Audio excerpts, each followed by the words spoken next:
Lucas, Kabanata 14. At nangyari, sa pagpasok niya sa bahay ng isa sa mga pinuno ng mga Pariseo ng isang Sabat upang kumain ng tinapay, at inaabangan nila siya. At narito, sa kanyang harapan ay may isang lalaking namamaga. At pagsagot ni Jesus, ay nagsalita sa mga tagapagtanggol ng kautusan at sa mga Pariseo, na sinasabi, "Matuwid baga o hindi na magpagaling sa Sabat?" Datapwat, sila'y dinagsiimik, at siya'y tinangnan niya, at siya'y pinagaling, at siya'y pinayaon. At sinabi niya sa kanila, "Sino kaya sa inyo ang kung magkaroon ng isang asno o isang bakang lalaki na mahulog sa hukay at pagdakay hindi kukunin kahit araw ng Sabat?" At di na muling nakasagot sila sa kanya sa mga bagay na ito. At nagsalita siya ng isang talinhaga sa mga inanyayahan. Nang mamasdan niya na kanilang pinipili ang mga pangulong luklukan, na nagsasabi sa kanila, "Pagka inanyayahan ka ninumang tao sa kasalan, huwag kang uupo sa pangulong luklukan, baka mayroon siyang anyayahang lalong marangal na tao kaysa iyo. At lumapit yaong nag-anyaya sa iyo at sa kanya, at sabihin sa iyo, bigyan mong puwang ang taong ito, at kung magkagayoy, magpapasimula kang mapahiya na mapalagay ka sa dakong kabababaan. Kundi pagka inaanyayahan ka, ay pumaroon ka at umupo ka sa dakong kabababaan, upang kung dumating ang nag-anyaya sa iyo, ay sa iyo'y sabihin niya, 'Kaibigan, pumaroon ka pa sa lalong mataas.' Kung magkagayoy, magkakaroon ka ng kaluwalhatian sa harap ng lahat ng mga kasalo mong nangakaupo sa dulang, sapagkat ang bawat nagmamataas ay mabababa, at ang nagpapakababa ay matataas."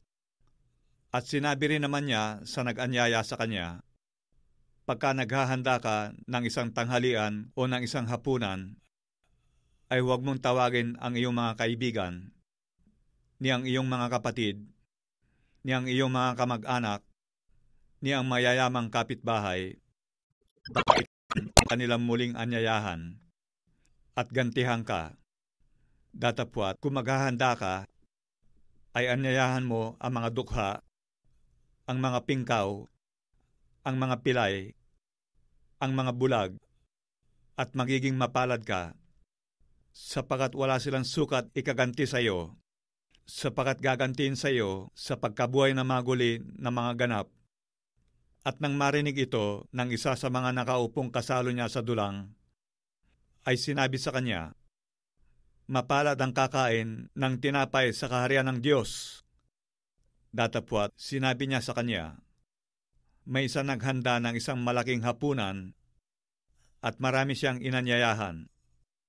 At sa panahon ng paghapon ay sinugo niya ang kanyang alipin, upang sabihin sa mga inanyayahan, 'Magsiparito kayo, sapagkat ang lahat ng mga bagay ay nahahanda na.' At silang lahat na parang iisa ay nangagpasimulang nangagdahilan. Sa kanya'y sinabi ng una, 'Bumili ako ng isang bukid, at kailangan akong umalis at tignan. Ipinamamanhi ko sa iyo na pagpaumanhinan mo ako.' At sinabi ng iba, 'Bumili ako ng 5 magkatuwang na bakang lalaki, at paroroon ako upang sila'y subukin. Ipinamamanhi ko sa iyo na pagpaumanhinan mo ako.' At sinabi ng iba, 'Bago akong kasal, at kaya nga hindi ako makaparoroon.' At dumating ang alipin, at isinaysay ang mga bagay na ito sa kanyang Panginoon, na magkagayon, sa galit ng puno ng sambahayan ay sinabi sa kanyang alipin, 'Pumaroon ka madali sa mga lansangan at sa mga daang makikipot ng bayan, at dalhin mo rito ang mga dukha, at ang mga pingkaw, at ang mga bulag, at ang mga pilay.' At sinabi ng alipin, 'Panginoon, nagawa na ang ipinag-utos mo, at gayon may maluwag pa. At sinabi ng Panginoon sa alipin, pumaraong ka sa mga daan at sa mga bakuran, at pilitin mo silang magsipasok upang mapuno ang aking bahay. Sapagkat sinasabi ko sa inyo na alinman sa mga taong inanyayahan ay hindi matitikman ng aking hapunan. Nagsisama nga sa kanya ang lubhang maraming tao, at siya'y lumingon at sa kanila'y sinabi, kung ang sinuman tao'y pumaparito sa akin at hindi napupuot sa kanyang sariling ama at ina at asawang babae at mga anak at mga kapatid na lalaki at mga kapatid na babae, oo, at pati sa kanyang sariling buhay man, ay hindi siya maaaring maging alagad ko. Sino mang hindi nagdadala ng kanyang sariling krus at sumusunod sa akin, ay hindi maaaring maging alagad ko. Sapagkat alin sa inyo, ang kung ibig magtayo ng isang muog, ay hindi muna uupo at tatayahin ang halagang magugol kung mayroong may pagtatapos? Baka kung mailagay na niya ang patibayan at hindi matapos, ang lahat ng mga makakita ay magpasimulang siya'y libakin. Nasabihin, nagpasimula ang taong ito na magtayo at hindi na kayang tapusin. O aling hari, na kung sasalubong sa pakikipagdigma sa ibang hari, ay hindi mo na uupo at sasangguni kung makakaharap siya na may 10,000 sa dumarating na laban sa kanya na may 20,000? O kung hindi, samantalang malayo pa ang isa, ay magsusugo siya ng isang sugo at hihilingin ang mga kailangan sa pagkakasundo.